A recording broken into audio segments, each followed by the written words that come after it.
법무부 평안의 윤정섭 변호사입니다. 오늘은 위협수지 증거의 경우에 증거 능력이 인정된 예외적인 경우에 관해서 아주 간단히 살펴보도록 하겠습니다. 예를 한번 들어볼까요? 피해자가 칼에 찔려 사망하는 살인사건이 발생을 했어요. 그래서 경찰이 압수영장을 판사로부터 발부받아서 피해자의 집을 수색해보니까 피해자의 집에서 흉기인 칼이 발견이 되고 그 칼에서 피해자의 혈흔 그리고 피의자의 지문이 발견이 된 겁니다. 그런데 나중에 보니까 압수영장에 판사의 서명만 있고 날인이 없어요. 자, 공문서에는 원칙적으로 서명뿐만이 아니고 날인이 돼 있어야 되는 거예요. 그럼 형식적으로 보면 압수영장은 위법한 압수영장이 돼버리는 겁니다. 그러면 이렇게 위법한 압수영장으로 압수한 흉기인 칼, 이 증거 능력이 없다고 봐야 될까요? 이 증거 능력이 없다. 그럼 뭔가 좀 이 법감정에 좀 어긋나는 듯한 느낌이 들죠. 자, 그래서 대부분은 이런 경우에 증거 능력이 있다 이렇게 판시를 하고 있는데, 대부분은 위법 수집 증거임에도 증거 능력이 인정되는 예외적인 요건 두 가지를 말하고 있습니다. 이 두 가지 요건 모두를 충족해야지 증거 능력이 있습니다. 첫 번째는 절차 위반 행위가 적법 절차의 실질적 내용을 침해하지 않는다. 어렵죠. 뭔가 위법을 저질렀어요. 근데 이게 적법 절차의 실질적 내용을 침해하지 않았다. 무슨 말입니까? 참으로 힘들죠, 그죠? 두 번째는 증거 능력을 배제하는 것이 형사사법 정의를 실현하는 취지에 반한다.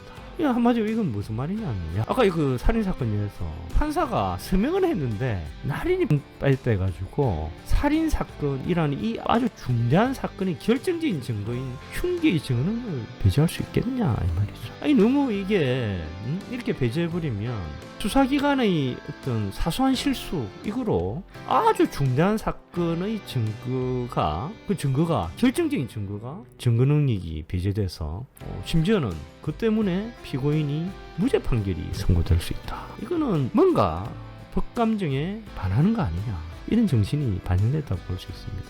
자, 이거는 어떻게 판단을 할 수 있느냐? 자, 그 두 가지 요건이지 않습니까?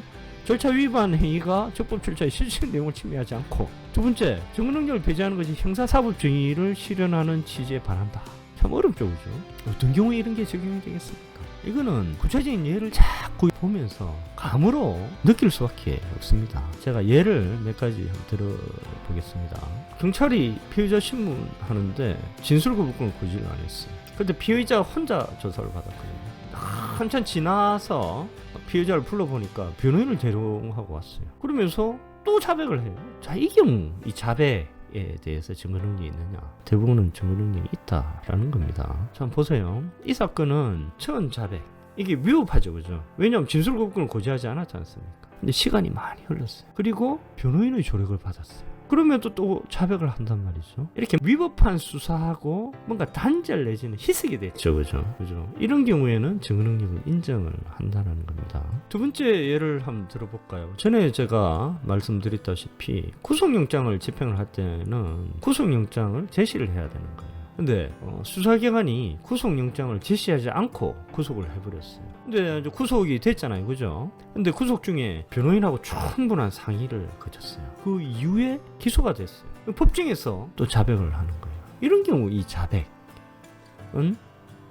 증거 능력이 있다라는 겁니다. 이 사례도 한번 볼까요? 시간이 좀 흘렀어요. 변호인이 또 조력을 했어요. 그리고 구속이 될 때는 수사 단계잖아요. 근데 이후에 재판 단계가 됐다라는 거죠. 이 경우에 뭔가 시간이 지나고 수사 단계에서 재판 단계로 변하고, 그리고 변호인이 또 조력을 했고, 이런 뭔가 위법성이 희석이 되거나 위법성과 관련된 인과관계가 단절됐다. 이런 경우에는 증거 능력을 인정을 하고 있는 것입니다. 자, 또 다른 예를 한번 들어볼까요? 백화점에서 절도 사건이 발생을 했습니다. 경찰이 출동을 했죠. 피의자는 이미 도망가고 없어요. 근데 피의자가 그 지갑을 남겨두고 간 거예요. 지갑을 보니까 신용카드가 있는 거예요. 그래서 신용카드가 있으면 원칙적으로 경찰은 영장에 의해서 피의자의 그 신원을 확인을 해야 되는데, 영장을 안 받고 그냥 신용카드 회사에 조회해가지고 범인을 특정을 한 거예요. 그래서 피의자를 이제 긴급 체포를 합니다. 긴급 체포를 하고 이후에 이제 기소가 됐어요. 피의자가 1심 법정에서 자백을 해요. 자백을 하고 피의자 조사하면서 여죄를 밝히는 거예요. 그래 다른 피해자들이 막 나타나서 그 사람들이 또 법정에서 증언을 하는 겁니다. 이 피의자의 그 법정에서의 자백 그리고 다른 피해자들의 법정에서의 증언이 있을까요? 있다라는 겁니다. 자, 이 사건 한번 생각해 보세요. 이 사건도 경찰이 피의자 신용카드를 확보 후에 영장을 받아야 되는데 영장 안 받고 피의자의 신원을 확인하는 그 절차는 위협한 거죠. 그런데 그 이후에 기소가 됐잖아요. 기소 이후에 피고인이 여전히 자백을 하고 이후에 다른 피해자들을 확보를 해서 그 피해자들이 법정에 증언을 했다는 거죠. 뭔가 오랜 시간이 지났고 단계가 수사 단계에서 재판 단계로 바뀌었지 않습니까? 이런 경우에도 위법성이 희석 또는 인과관계가 단절이 됐다고 볼 수가 있는 것이죠. 또 다른 예를 들어볼까요? 강제인행을 하려면 체포를 해야 되잖아요. 체포를 안 하고 그냥 강제인행을 해버린 거예요. 체포영장을 발부받지도 않고 긴급체포 요건도 안 갖추고 현행범 체포도 아니에요. 근데 강제인행을 하고 체류를 한 거예요. 그게 1차 체류입니다.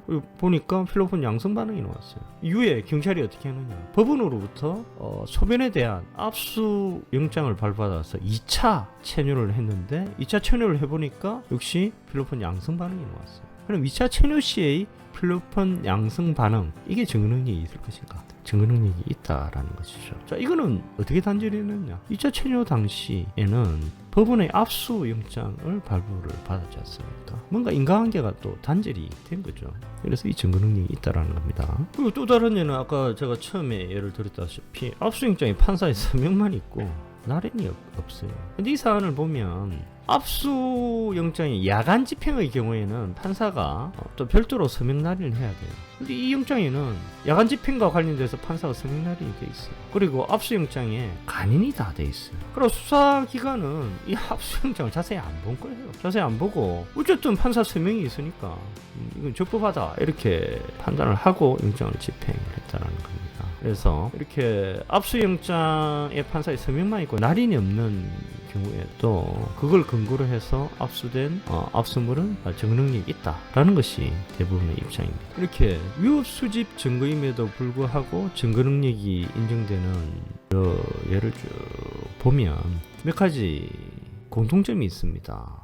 첫 번째는 위법 수사 이후로 시간이 좀 도과가 되거나 또는 그 사이에 변호사가 선임돼서 변호인의 조력을 받거나 또는 수사 단계에서 재판 단계로 넘어가는 등 이렇게 위법성이 희석이 되거나 또는 위법성과 관련된 인과관계가 단절되는 경우, 그런 경우가 대부분이라는 것을 알 수가 있습니다. 그리고 위법 행위를 하는 수사기관의 입장에서도 고의로 이렇게 위법 행위를 하지 않은 경우, 이런 경우가 대부분인 것을 알 수 있습니다. 수사기관이 고의 또는 중과실로 위법 수사를 했을 경우에는 위법 수집 증거의 경우 거의 증거 능력이 인정되지 않는 것을 알 수가 있습니다. 자, 오늘 이 정도로 하면서 위법 수집 증거 배제의 법칙에 관해서는 설명을 종결하도록 하겠습니다. 감사합니다.